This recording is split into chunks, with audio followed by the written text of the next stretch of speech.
Gue pengen tanya gini aja deh. Gue pengen tanya gini deh. Itu sejarah. Lo percaya Tuhan itu satu nggak? Tuhan itu pasti satu. Tapi kenapa agamanya banyak? Nah, Tuhan itu satu. Agama itu banyak, itu Tuhan izinkan. Tuhan izinkan? Tuhan izinkan. Begini, Dr. Richard.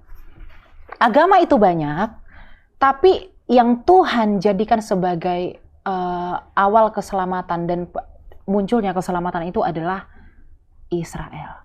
Karena Tuhan itu tidak pernah bawa agama. Itu yang perlu dicatat.